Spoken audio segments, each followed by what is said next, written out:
नमस्कार, तपाई हेर्दै हुनुहुन्छ नेपाल पोस्ट। म गोविन्द चपगाई। आज मिति विक्रमसम्म 2079 साल भाद्र 23 गते बिहिबार, इस्वीसम्म 2022 सेप्टेम्बर 8 तारिक। विशेष गरी धोबीचौर क्षेत्रका अवैध संरचनामा महानगरले डोजर चलायो। सन्दीप प्रकरण सिना मंगलको होटेलमा भदौ 5 गते करिब 7 घण्टा सन्दीप र पीडित किशोरी बसेको खुलासा। ज्ञानले सन्दीप माथि तत्काल कुनै पनि छानबिन नगर्ने, निलम्बन कारबाही पनि नहुने। उपमेयर सुनिता डंगलद्वारा आफ्नो 100 दिनको काम सार्वजनिक। पल्साको मुद्दामा तनहुमा असोज 2 गते सुनवाई हुने। प्रचण्ड र जनार्दन शर्मा बीच मञ्चमा भनाभन, सँगै देश तथा विदेशका हेर्नै पर्ने महत्त्वपूर्ण खबर। आगामी मक्सिर 4 गतेको चुनाव विशेष समाचारहरू, विभिन्न नेताहरूको भनाई, स्वास्थ्य सम्बन्धी जानकारी, शेयर बजार, खेल खबर सँगै आज दिनभरि कहाँ के हुँदैछन् त सम्पूर्ण अपडेटहरू लिएर शुभ बिहानी सँगै यहाँ सामु उपस्थित भइसकेका छौं। कृपया समाचार समय अवधिभर हामी सँगै रहनुहोला। आउनुहोस् समाचार सुरु गरौं। आजका मुख्य शीर्षकहरूबाट।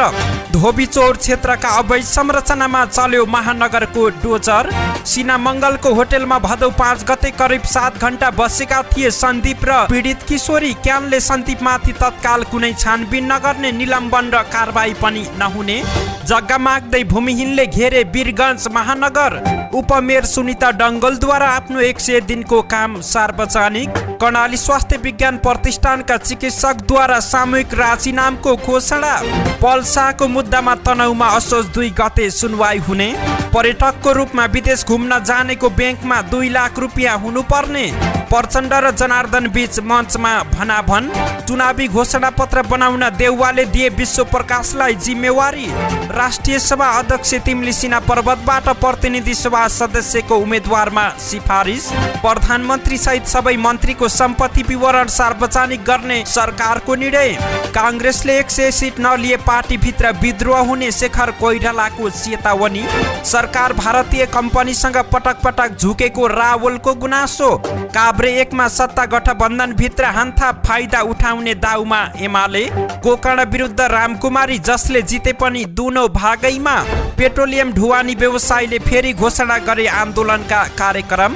दशैंका लागि अग्रिम टिकट बुकिङ असोज 1 गतेबाट सुरु हुने। विभिन्न जिल्लामा करेन्ट लागेर 4 जनाको मृत्यु। दाङमा ट्रक दुर्घटना हुँदा 1 जनाको मृत्यु। डेङ्गी संक्रमणबाट बाँकेमा 2 जनाको ज्यान गयो। पछिल्लो 24 घण्टामा 230 जनामा कोरोना संक्रमण। झण्डै 12 अङ्कले घटेर शेयर बजार राताम्य। केन्यामा T20 र 1 दिवसीय श्रृङ्खला जितेको नेपाली टोली काठमाडौँ आइपुग्यो र चीनमा अड्किएका सामान आयात यही साता हुने। अब सुन्नुहोस् पूरा समाचार। काठमाडौँ महानगरपालिकाले धोबीचौर क्षेत्रका अवैध संरचनामा डोजर चलाएको छ। गोप्य सूचनाका आधारमा डोजर सहित धोबीचौर क्षेत्रमा पुगेको नगर प्रहरी टोलीले अवैध संरचनामा डोजर चलाएको छ। महानगरका नगर प्रहरी प्रमुख राजुनाथ पाण्डेले नक्सा पास विपरीत बनेका अवैध संरचनामा डोजर चलाएको बताएका हुन्। महानगरको अल्टिमेटम अटेर गर्ने व्यवसायीहरूले बनाएको अवैध संरचनामा डोजर चलाउन बाध्य भएको उनले जानकारी दिए। महानगरले भदौ 6 गतेदेखि अवैध संरचना भत्काउने अभियान सञ्चालन गर्दै आएको छ। नाबालिग किशोरीलाई बलात्कार गरेको आरोप लागेका राष्ट्रिय क्रिकेट टोलीका कप्तान सन्दीप लामिछाने र पीडित किशोरी काठमाडौँको होटेलमा करिब 7 घण्टा बसेको खुलेको छ। भदौ 5 गते राति सन्दीप ती किशोरी राति 11:55 मा होटेल पसेको देखिएको छ। मंगलबार प्रहरी विरुद्ध गौशालामा जारी परेसँगै प्रहरीले प्रमाणहरू सङ्कलन गर्न थालेको छ। प्रमाण स्वरूप प्रहरीले काठमाडौँ 9 सिना मंगल स्थित उनीहरू बसेको होटेलको सीसीटीभी फुटेज पनि सङ्कलन गरेको छ। प्रहरीले उनीहरू कोठा नम्बर 305 बसेको पनि बताएको छ। सन्दीपले सेतो क्याप, सेतो जुत्ता, नीलो रङको टी सर्ट लगाएको पनि फुटेजमा देखिएको स्रोतले जनाएको छ। किशोरीले सेतो ज्याकेट, पहेँलो टी सर्ट र कालो जिन्स लगाएकी थिइन्। त्यहाँ करिब 7 घण्टा बसेर भदौ 6 गते फर्किएको देखिएको छ। बिहान 6:46 मा उनीहरू सँगै होटेलबाट फर्किएको फुटेजमा देखिएको छ। सन्दीपले आफूमाथि मध्यराति 12:30 बजे पटक पटक बलात्कार गरेको प्रहरीसँग भनेकी छिन्। जारी दिएपछि प्रहरीले मंगलबार नै किशोरीको स्वास्थ्य परीक्षण संरक्षण समेत गराएको छ। बुधबार नै प्रमाणहरू संकलन गरी लामिछाने विरुद्ध काठमाडौँ जिल्ला अदालतबाट पक्राउ पर्ची जारी गर्ने प्रहरीको तयारी रहेको थियो। घटना हुनु अघि सन्दीप र किशोरी भक्तपुरको नगरकोट पनि गएको जाहेरीमा उल्लेख गरेकी छिन्। त्यहाँको पनि सीसीटीभी फुटेज संकलन गर्न प्रहरी खटिएको छ। घटनाको अनुसन्धान प्रहरी विरुद्ध गौशाला र परिसरले गरिरहेको छ। लामिछाने अहिले क्यारिबियन मुलुक सेन्ट लुसियामा रहेका छन्। यसैगरी राष्ट्रिय क्रिकेट टोलीका कप्तान सन्दीप लामिछाने माथि लागेको नाबालिका करणी आरोपका विषयमा नेपाल क्रिकेट संघ क्यानले तत्काल केही छानबिन नगर्ने बताएको छ। क्यानका अध्यक्ष चतुरबहादुर चन्दले सन्दीपलाई आरोप मात्र लागेको र अनुसन्धानकै क्रममा रहेकाले यस विषयमा क्यानले तत्काल केही नगर्ने बताएका हुन्। सन्दीपको बारेमा अहिले पुष्टि भइसकेको छैन। यो सुनियोजित पनि त हुन सक्छ। यदि सन्दीपले अनुशासन तोडेकै हो भने त कानुनी कारबाही हुनुपर्छ। क्यान अध्यक्ष चन्दले भने कानुनी रूपमा पुष्टि नभइन्जेल सन्दीपलाई निलम्बन वा कुनै पनि किसिमको कारबाही नगर्ने चन्दले बताएका छन्। काठमाडौँ महानगरपालिकाका मेयर बालेन्द्र शाह बालेनले सर्वोच्च अदालतमा लिखित जवाब पेश गरेका छन्। अदालतको अवहेलना सम्बन्धी मुद्दामा पठाएको जवाफमा उनले विपक्षीको निवेदन खारेज भागिरहेको बताएका छन्। नर्विक अस्पतालले नक्सापास नगरी बनाएको संरचना तत्काल नहटाउन सर्वोच्चले दिएको अन्तरिमकालीन आदेशको विरुद्धमा अभिव्यक्ति दिएपछि अधिवक्ता दीपक राज जोशीले बालेन विरुद्ध अदालतको अवहेलना मुद्दा दर्ता गराएका थिए, जसको सुनवाई गर्दै सर्वोच्च अदालतले 7 दिनभित्र आफै उपस्थित भएर जवाफ दिन गत 13 गते बालेनको नाममा आदेश दिएको थियो। वीरगञ्जको घण्टाघरमा बुधबार केही मानिस भेला भए। भिडमा अधिकांश महिला थिए। सो भिडमा दुधे बच्चा च्यापेका महिलाहरू पनि सहभागी रहेका थिए। उनीहरूले नारा लगाउन थाले, सुकुम्बासीलाई जग्गा देऊ, सुकुम्बासीलाई घर देऊ, चुरे दोहन बन्द गर। नारा लगाउँदै उनीहरू माई स्थान आदर्श नगर हुँदै वीरगञ्ज महानगरपालिका कार्यालय पुगे। मेयर, उपमेयर र प्रमुख प्रशासकीय अधिकृतलाई भेट्ने उद्देश्यले उनीहरू त्यहाँ पुगेका थिए, तर तिनैजना कार्यालयमा थिएन। नगर प्रहरीले उनीहरूलाई महानगर कार्यालयमा प्रवेश गर्न दिएन, गेटमै रोकिदियो। त्यसपछि उनीहरू नाराबाजी गर्दै सडकमै बसेका हुन्। चुरे तथा वनजङ्गल संरक्षण अभियान पर्साको आह्वानमा वीरगञ्जको विभिन्न वडाबाट जग्गा माग्दै भूमिहीन दलित, भूमिहीन सुकुम्बासी र अव्यवस्थित बसोबासीहरू महानगर पुगेका हुन्। अभियानले वीरगञ्ज 1, 2, 7, 11, 16 र 32 नम्बर वडाका भूमिहीनलाई जम्मा गरेर प्रदर्शन गरेको थियो।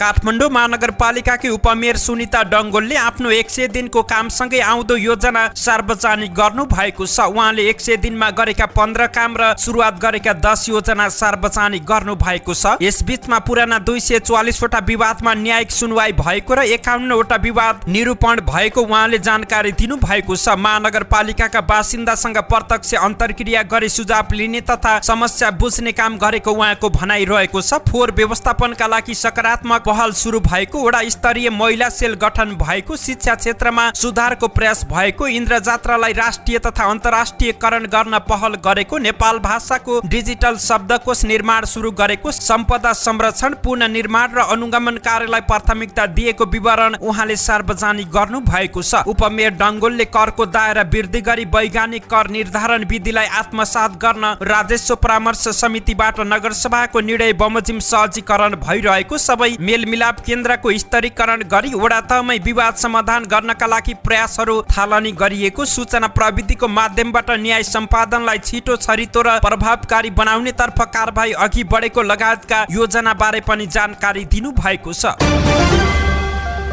कर्णाली स्वास्थ्य विज्ञान प्रतिष्ठानका चिकित्सकहरूले सामूहिक राजीनामाको घोषणा गरेका छन्। उपकुलपतिलाई सामूहिक रूपमा पत्र लेख्दै चिकित्सकहरूले राजीनामा घोषणा गरेका हुन्। भाद्र 2 गते डाक्टर करण शाहमाथि प्रतिष्ठानका कर्मचारी धनबहादुर साईले कुटपिट गरेका थिए। उक्त घटनालाई अतिरञ्जित बनाई डाक्टर शाहमाथि झुटा मुद्दा दायर गरी पक्राउ पर्ची जारी गरेपछि तनावको अवस्था सिर्जना भएको हो। विवाद बढ्दै जाँदा चिकित्सकहरूले सामूहिक राजीनामा घोषणा गरेका छन्। यसअघि मंगलबार चिकित्सकले इमर्जेन्सी बाहेक सबै सेवा बन्द गर्ने घोषणा गरेका थिए। उनीहरूले पक्राउ पूर्जी फिर्ता सहित चिकित्सकको सुरक्षाको ग्यारेन्टी गर्न पनि माग गरेका छन्। बालिकालाई जबरजस्ती करणी गरेको अभियोगमा तनहुँ कारागारको थुनामा रहेका अभिनेता पल शाहको मुद्दामा तनहुँ अदालतमा असोज 2 गते सुनवाई हुने भएको छ। यसअघि यही भदौ 15 गतेका लागि तोकिएको पेशी स्थगित भएको थियो। तनहुँ अदालतका सृष्टिदार मिनबहादुर कुमारले असोज 2 गतेका लागि पेशी तोकिएको जानकारी दिएका हुन्। नायक शाह विरुद्ध नवलपुर अदालतले मंगलबार 2.5 वर्ष कैद फैसला सुनाएको छ। नवलपुर जिल्ला अदालतका न्यायाधीश यज्ञ प्रसाद आचार्यको इजलासले नायक शाहलाई बाल यौन दुरुपयोगमा 2 वर्ष 6 महिना कैद फैसला सुनाएको हो। साथै 25,000 जरिमाना र रु 10 लाख क्षतिपूर्तिको फैसला भएको नवलपुर अदालतका श्रेष्ठदार महेन्द्र राज पौडेलले जानकारी दिएका हुन्। जबरजस्ती करणी मुद्दामा अभियोग पत्र दर्ता भए पनि न्यायाधीशले बाल यौन दुरुपयोगको कसुरमा शाहलाई कैदको फैसला सुनाएको अदालतले जनाएको छ। शाह विरुद्ध नवलपुर अदालतमा गत चैत 3 गते जबरजस्ती करणी मुद्दा दर्ता भएको थियो। नाबालिगमाथि जबरजस्ती करणी गरेको भन्दै शाह विरुद्ध गत फागुन 11 गते तनहु प्रहरीमा उजुरी परेको थियो। शाहले फागुन 15 गते प्रहरी कार्यालयमा आत्मसमर्पण गरेका थिए।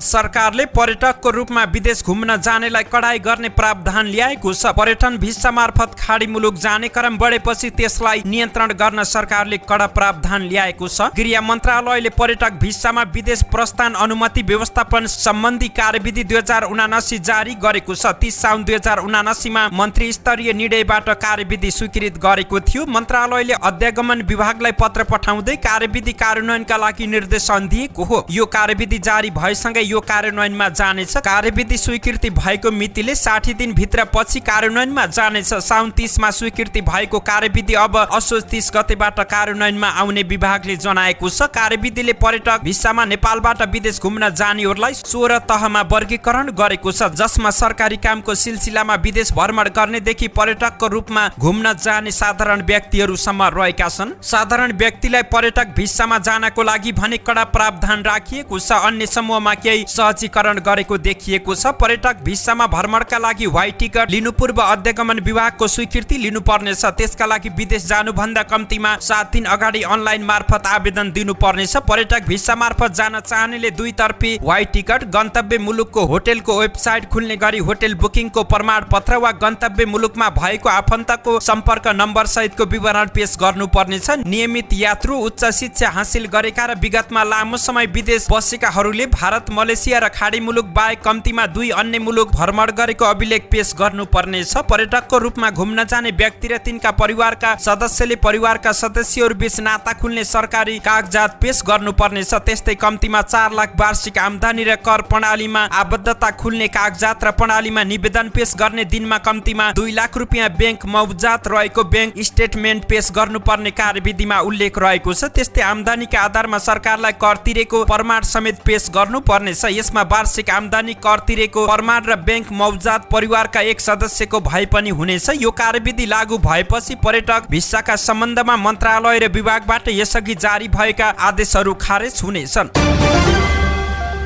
नेकपा माओवादी केन्द्रको 8औं राष्ट्रिय महाधिवेशनपछि भएको पदाधिकारी चयनको विवाद सार्वजनिक भएको छ। अध्यक्ष पुष्पकमल दाहाल प्रचण्डले दिएको उपमहासचिव पद जनार्दन शर्माले अस्वीकार गरेका छन्। त्यसक्रममा प्रचण्डले तपाईँ मैले नै हुर्काएको व्यक्ति हुँ भन्ने नबिर्सनुस् भन्दै चेतावनी दिएका छन्। बुधबार काठमाडौँमा अनेरासुब्यो क्रान्तिकारीको क्रान्तिकारी फोर्स घोषणा कार्यक्रममा जनार्दनले आफू उपमहासचिवका रूपमा नभई संगठन विभाग प्रमुखको हैसियतमा उपस्थित भएको भन्दै पद अस्वीकार गरेका हुन्। प्रचण्ड उपस्थित मञ्चमै जनार्दनले पद अस्वीकार गर्दै आफू उपमहासचिवको हैसियतमा नभई कार्यकर्ताका रूपमा कार्यक्रममा आएको बताएका हुन्। माओवादी केन्द्रमा जनार्दन र वर्षमान पुन दुवै महासचिवका दावेदार थिए, तर प्रचण्डले यही भदौ 4 गते देव गुरुङलाई महासचिव बनाएका थिए। प्रचण्डले जनार्दन र वर्षमान सहित गिरिराज मणि पोखरेल, हरिबोल गजुरेल, पम्फा भूषाल, शक्ति बस्नेत र मातृका यादवलाई उपमहासचिव तोकेका थिए। अध्यक्षले लिएको निर्णयमा त्यसै बेला फरक मत राखेका जनार्दनले पद अस्वीकार गरेका हुन्। म संगठन विभाग प्रमुखको हैसियतले सम्बोधन गरेको तपाईहरूलाई जानकारी गराउन चाहन्छु, जनार्दनले कार्यक्रममा भने। पार्टीमा 6 जना उपमहासचिव रहेका छन्। म यहाँ उपमहासचिव पदको हैसियतमा सम्बोधन गर्न आएको होइन। माओवादी केन्द्रमा संगठन विभागको नेतृत्वमा महासचिव नै हुने अभ्यास रहेको छ। कार्यक्रममा जनार्दनले आफू अध्यक्ष प्रचण्डको सबैभन्दा कडा आलोचक र सबैभन्दा ठूलो रक्षक भएको पनि बताएका थिए। त्यही प्रसङ्गमा प्रचण्डले जनार्दनलाई जवाब समेत दिएका छन्। जनार्दनले पद अस्वीकार सहितको असन्तुष्टि पोख्दा मञ्चमै रहेका प्रचण्डले आफूले पार्टीमा राम्रो उत्तराधिकारी तयार हुन् भन्ने चाहेको उल्लेख गरेका हुन्। नेताहरूको रक्षा गर्ने र हुर्काउन पनि आफूले नै मुख्य भूमिका खेलेको प्रचण्डले बताए। उनले यसो भनेर जनार्दनलाई धरातल नभुल्न अप्रत्यक्ष चेतावनी समेत दिएका थिए। जनार्दनले जाँदा जाँदै भन्नुभयो, नीति र नेतृत्वको रक्षाको कुरा जनार्दनलाई रक्षा गर्न र हुर्काउन पनि प्रचण्डको मुख्य भूमिका हो। प्रचण्डले भने, अब मेरो सपना राम्रो उत्तराधिकारी तयार हुन्, तिनले पार्टी क्रान्तिकारीलाई एकताबद्ध गरेर लैजाउन्, तिनले तमाम क्रान्तिकारीलाई सही स्कुलिङ गराउन् र हाम्रो विरासत, हाम्रो क्रान्तिकारी परम्परालाई अगाडि बढाउन्, ठूलो छाती लिएर सबै अगाडि बढाउन् भन्ने प्रचण्डको तर्क रहेको थियो।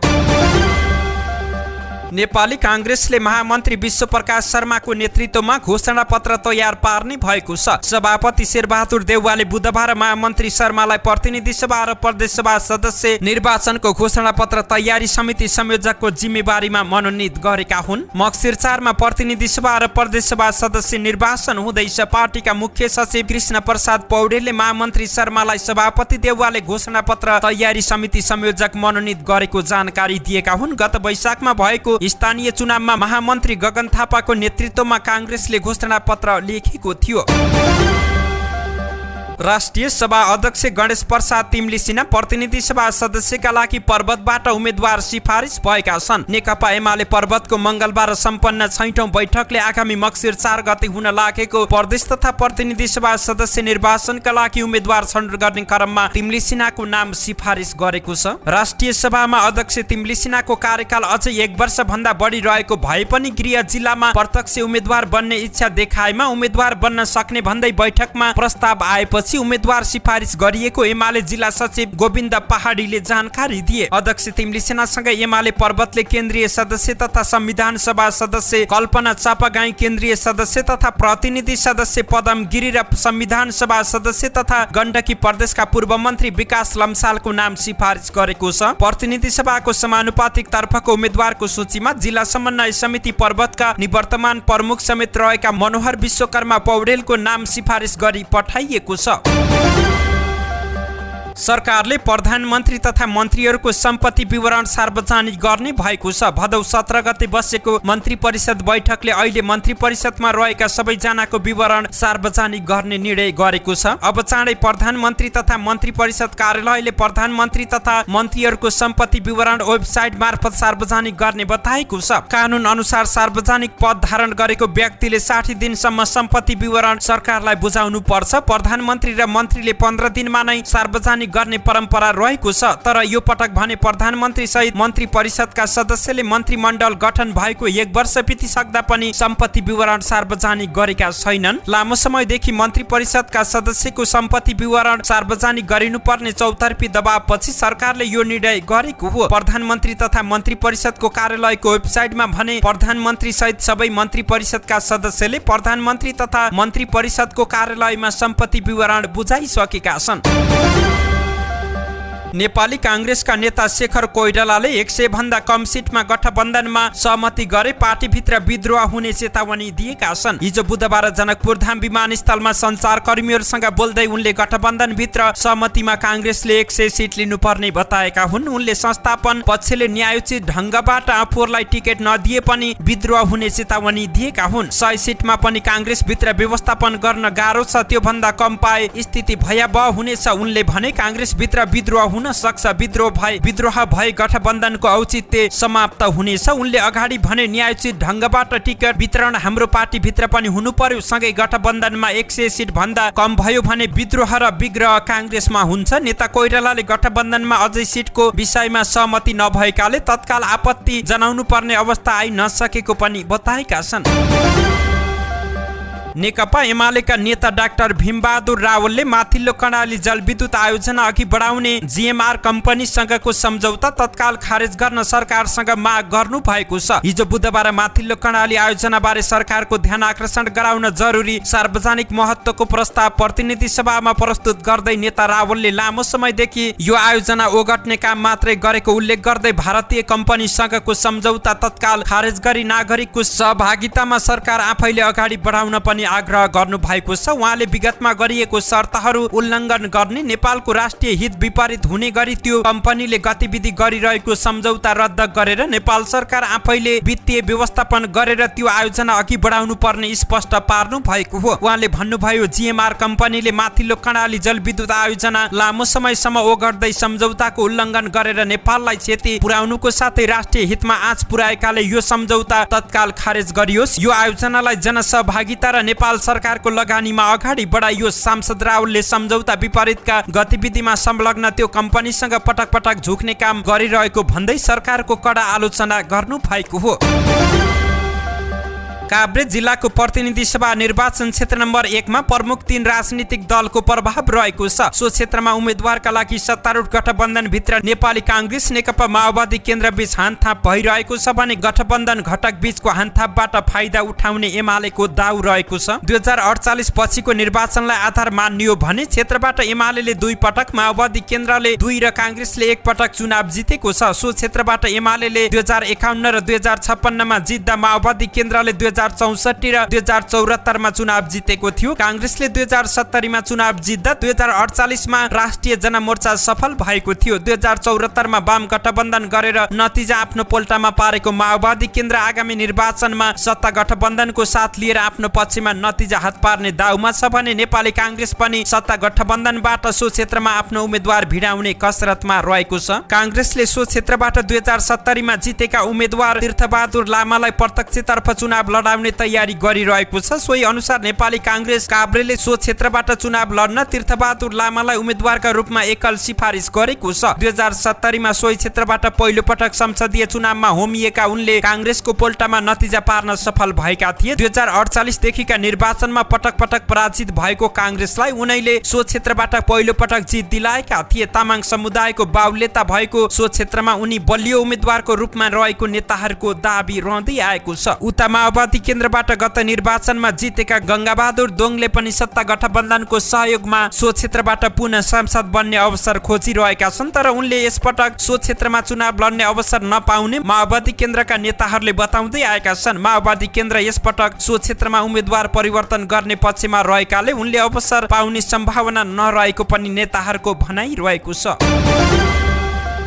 एमाले सचिव गोकर्ण विष्ट र एकीकृत समाजवादी यस सचिव रामकुमारी झाँक्रीको चुनावी भिडन्त कस्तो होला? मक्सिर 4 को आसन्न चुनावका हेर्न लायक परिदृश्यहरूमा गुल्मी 2 को यो प्रतिस्पर्धा पनि पर्नेछ। हेर्न लायक किनभने यी दुवै पात्रको भोट अनेरासु बिउको आँगनमा भएको छ। उनीहरूको पहिलो राजनीतिक भेट 1 जेठ 2050 मा विद्यार्थी दिवसको कार्यक्रममा भएको थियो। अनेरासु बिउले आफ्नो स्थापना दिवसलाई विद्यार्थी दिवसका रूपमा मनाउने गर्दछ। अनेरासु बिउका सचिवालय सदस्य विष्ट अतिथि बने र गुल्मीको जनबोध उच्च माविको कार्यक्रममा आएका थिए भने झाँक्री पृथ्वी माविको स्कुल कमिटीको अध्यक्षका हैसियतमा सहभागी भएकी थिइन्। त्यसैता झण्डै 3 दशक लगभग एकै ठाउँमा रहे उनीहरू। 2054 मा एमाले फुट्दा झाँक्री केही समय माले तर्फ लागिन्। विष्ट एमालेमै स्थिर रहे। विद्यार्थीदेखि पार्टीको केन्द्रीय राजनीतिमा पुगेकी झाँक्रीले पछिल्ला चुनावहरूमा विष्टका लागि भोट मागिन्, तर अहिले विष्ट र झाँक्रीको पार्टी मात्रै फेरिएको छैन। चुनावी मैदानमा एकअर्कालाई हराउन तम्सिएका छन्। एमालेमा उम्मेद्वार बनेका सचिव विष्टको नाम सिफारिस भएको छ भने रामकुमारी सत्तारूढ गठबन्धनबाट साझा उम्मेद्वार बन्ने दौडमा रहेकी छिन्। झाँक्री भन्छन्, मेरो उम्मेदवारी त टुङ्गिएको छैन, तर हामी आमुने सामुने भयौं भने हार्दिकतापूर्वक प्रतिस्पर्धा गर्नेछौँ। दाइलाई पनि दुनो ढल्यो भागमा धेरै बल नगर्नुस् भन्न चाहन्छु, मन्त्री झाँक्रीको तर्क रहेको थियो।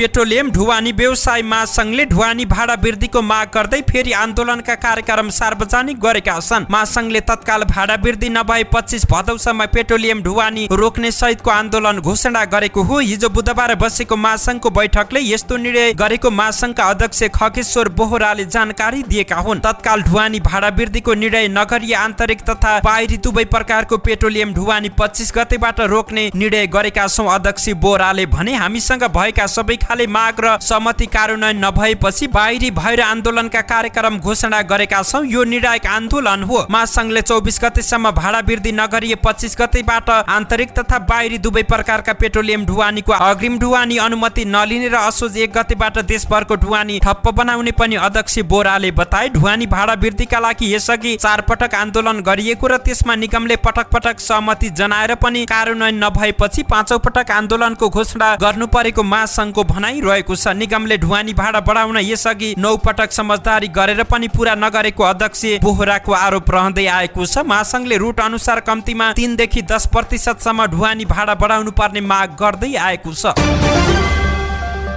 दशैंलाई मध्यनजर गर्दै असोज 1 गतेबाट अग्रिम टिकट बुकिङ खुल्ने भएको छ। यातायात व्यवस्था विभागले असोज 1 गते बसको अनलाइन टिकट बुकिङ खुल्ला गर्ने जनाएको हो। यातायात व्यवसायी र विभाग बीचको छलफलले चाडपर्वलाई लक्षित गरी मध्यम तथा लामो दूरीका सार्वजनिक यातायातको असोज 1 गते शनिबारदेखि अग्रिम टिकट बुकिङ खुल्ला गर्ने निर्णय गरेको हो। यातायात व्यवसायीहरूले अग्रिम टिकट बुकिङ गर्दा यथाशक्य अनलाइन बुकिङ गर्ने व्यवस्था मिलाउनु पर्नेछ। अग्रिम टिकट बुकिङ तथा उपत्यकाबाट बाहिरिने र उपत्यकामा भित्रिने यात्रुबाहेक सवारी साधनको यातायात व्यवस्था विभाग, ट्राफिक प्रहरी, उपभोक्ता मञ्च, व्यवसायी र मजदुरहरूसँग सहकार्य गरी प्रभावकारी अनुगमन गर्ने गराउने निर्णय भएको विभागका निर्देशक ईश्वरी दत्त पनेरुले जानकारी दिएका हुन्। यसैगरी असोज 19 गते विजय दशमी परेको छ। कैलाली, सप्तरी र सर्लाहीमा करेन्ट लागेर 4 जनाको मृत्यु भएको छ। कपिलवस्तुको कृष्णनगर नगरपालिका 9 माडा बस्ने अदबुल कय्युम मुसलमानकी 13 महिने छोरी फराह नाज खातुनको करेन्ट लागेर मंगलबार मृत्यु भएको हो। घरभित्र खेल्ने क्रममा पंखामा छोई करेन्ट लागि गम्भीर घाइते भएकी उनको उपचारको लागि अस्पतालतर्फ लैजाने क्रममा बाटोमै मृत्यु भएको प्रहरीले जनाएको छ। कैलालीको गोदावरी नगरपालिका 2 बनखेत बस्ने 65 वर्षीय किजी देवीको करेन्ट लागेर मंगलबार मृत्यु भएको छ। आफ्नै घरमा पानी तान्ने मोटरबाट करेन्ट लागेर गम्भीर घाइते भएकी उनको सेती प्रादेशिक अस्पताल धनगढीमा उपचारको क्रममा मृत्यु भएको हो। सप्तरीको रौतहट इस्नाथ नगरपालिका 9 लक्ष्मीनिया घर भई हाल सप्तरी बोदेवर्साइन नगरपालिका 5 बस्ने 35 वर्षीय सिकन्दर महतोको पनि करेन्ट लागेर मंगलबार मृत्यु भएको छ। आफ्नै पसलमा विद्युतको तार जोड्ने क्रममा करेन्ट लागेर गम्भीर घाइते भएका उनको उपचारको लागि अस्पतालतर्फ लैजाने क्रममा बाटोमै मृत्यु भएको हो। सर्लाहीको मलगौवा नगरपालिका 12 कर्मैया बजार टोल बस्ने 32 वर्षीय प्रकाश वैबाको करेन्ट लागेर मंगलबार राति मृत्यु भएको छ। आफ्नै घर अगाडिको विद्युतको तारमा छुँदा करेन्ट लागेर गम्भीर घाइते भएका उनको बागमती मोडेल अस्पताल कर्मैयामा उपचारको क्रममा मृत्यु भएको हो। दाङमा ट्रक दुर्घटना हुँदा 1 जनाको मृत्यु भएको छ। मृत्यु हुनेमा ट्रकका सहचालक रूपन्देहीको रोहिणी गाउँपालिका 6 का सखर खाँ रहेको प्रहरीले जनाएको छ। उनको घटनास्थलमै मृत्यु भएको जिल्ला ट्राफिक प्रहरी कार्यालय दाङका प्रमुख झबिन्द्र परियारले जानकारी दिएका हुन्। ट्राफिक प्रहरी प्रमुख परियारका अनुसार घोराईबाट भैँसीको छाला बोकेर भैरवातर्फ जाँदै गरेको लु 2 ख 593 नम्बरको ट्रक घोराई 3 चौपट्टाको ओह्रालोमा हिजो बुधबार दिउँसो 1:30 बजे दुर्घटनामा परेको हो। ट्रक ब्रेक फेल भएर दुर्घटना भएको उनले जानकारी दिएका छन्। ट्रक पल्टिएपछि बाटो अवरुद्ध भएको थियो। बाटो खुलाउनका लागि प्रहरी परिचालन गरिएको थियो।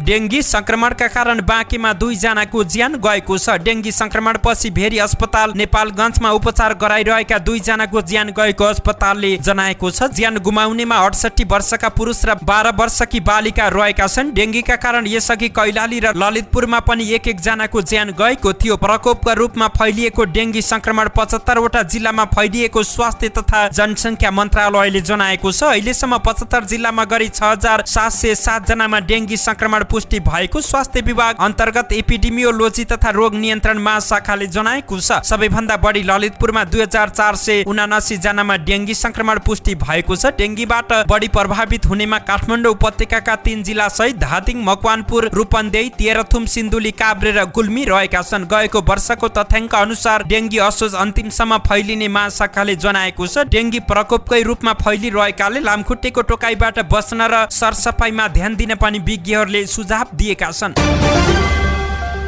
पछिल्लो 24 घण्टामा 230 जनामा कोरोना भाइरसको संक्रमण पुष्टि भएको छ। पीसीआर र एन्टिजेन गरी 3836 जनाको नमुना परीक्षण गर्दा 230 जनामा संक्रमण पुष्टि भएको स्वास्थ्य तथा जनसङ्ख्या मन्त्रालयले जनाएको छ। यही अवधिमा 78 जना कोरोना संक्रमित निको भएका छन्। पछिल्लो 24 घण्टामा कोरोना भाइरसको संक्रमणका कारण कसैको पनि ज्यान गएको छैन। अहिले नेपालमा कोरोना भाइरसका सक्रिय संक्रमितको संख्या 2505 जना रहेको छ। यस्तै पछिल्लो 24 घण्टामा 1,65,206 जनाले कोरोना विरुद्धको खोप लगाएको विवरण प्राप्त भएको स्वास्थ्य तथा जनसङ्ख्या मन्त्रालयले जनाएको छ।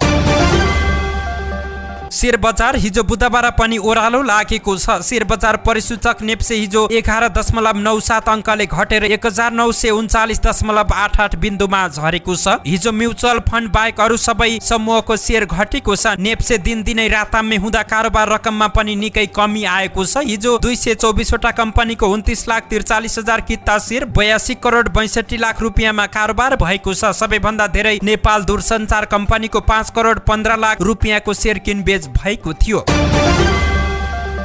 केन्यासँगको टी20 अन्तर्राष्ट्रिय र एक दिवसीय अभ्यास श्रृङ्खलामा सहभागी भएर नेपाली राष्ट्रिय पुरुष क्रिकेट टोली हिजो बुधबार स्वदेश फर्किएको छ। 5वटा टी20 र 3वटा एक दिवसीय श्रृङ्खला खेलेर नेपाली टोली हिजो काठमाडौँ आइपुगेको हो। टोलीलाई नेपाल क्रिकेट संघ क्यानका व्यवस्थापक विनोद दास र क्यानका पदाधिकारीले स्वागत गरेका थिए। नेपालले घरेलु टोलीसँगको 5 खेलको टी20 श्रृङ्खलामा 3-2 र 3 खेलको एक दिवसीय श्रृङ्खलामा क्लिन स्वीप गरेको थियो। भ्रमण सकेर त्रिभुवन अन्तर्राष्ट्रिय विमानस्थलमा ओर्लिएको नेपाली टोलीका उपकप्तान रोहित कुमार पौडेलको समग्रमा केन्या भ्रमण राम्रो भएको प्रतिक्रिया दिएका हुन्। एक दिवसीय खेलमा कप्तानको जिम्मेवारी सम्हालेका रोहितले नयाँ खेलाडीको प्रदर्शन राम्रो भएको र आउँदा दिनमा मध्यम अवस्थामा बोलिङ र ब्याटिङमा अझै सुधार गर्नुपर्ने बताएका छन्। यस्तै पूर्व कप्तान ज्ञानेन्द्र मल्लले केन्यासँगको श्रृङ्खला नयाँ र युवा खेलाडीका लागि अनुभव सङ्घाल्ने मौका भएको प्रतिक्रिया दिएका छन्। नयाँ प्रशिक्षकको योजना अनुसार टोलीलाई अगाडि बढाउँदा नयाँ खेलाडीसँगै अन्य खेलाडीलाई पनि फाइदा पुग्ने उनको भनाइ रहेको थियो। नाका बन्द हुँदा चीनका विभिन्न स्थानमा रोकिएका सामग्री नेपाल पठाउन चिनिया पक्षले विवरण सङ्कलन सुरु गरेको छ। नेपाली व्यापारीले मगाएका सामग्री चीनको सुशासित क्षेत्र तिब्बत स्थित सिङ्गात्से, केरुङ, लहासा लगायत स्थानका गोदाममा थन्किएका र बाटामा रोकिएका छन्। कोरोनाका कारण देखाउँदै चीनले नेपालसँगको रसुवा गढी र तातो पानी नाका बन्द गरेका कारण लामो समयदेखि सामग्री आयात हुन सकेको छैन। नेपाल चीन व्यापार गर्दै आएका धर्म पौडेलका अनुसार त्यहाँ रहेका एजेन्ट र ट्रान्सपोर्टले यस सम्बन्धी जानकारी लिएका हुन्। चीनको सरकारी निकायसँग राम्रो कुराकानी भएको होइन, त्यहाँ रहेका एजेन्ट तथा ट्रान्सपोर्टसँग हाम्रो कुराकानी भइरहेको छ पौडेलले भने। उनीहरूले दिएको जानकारी अनुसार यही साता सामग्री आउने सम्भावना रहेको छ। बाटोमा रोकिएका बाहेक अरू सामग्री जलमार्ग हुँदै ल्याइरहेको उनले बताए। उनका अनुसार चीनमा अड्किएका दशैंका सामग्री यही साता आउन सुरु हुने सम्भावना रहेको छ। लत्ता, कपडा, विद्युतीय सामग्री, जुत्ता, चप्पल लगायत सामान रोकिएको छ। पछिल्लो समय स्याउ, अदुवा, लसुन लगायत सामग्री रसुवागढी नाकाबाट आउन छोडेको हो। धन्यवाद। यस्तै ताजा समाचारको लागि नेपाल पोस्ट हेर्दै गर्नुहोला।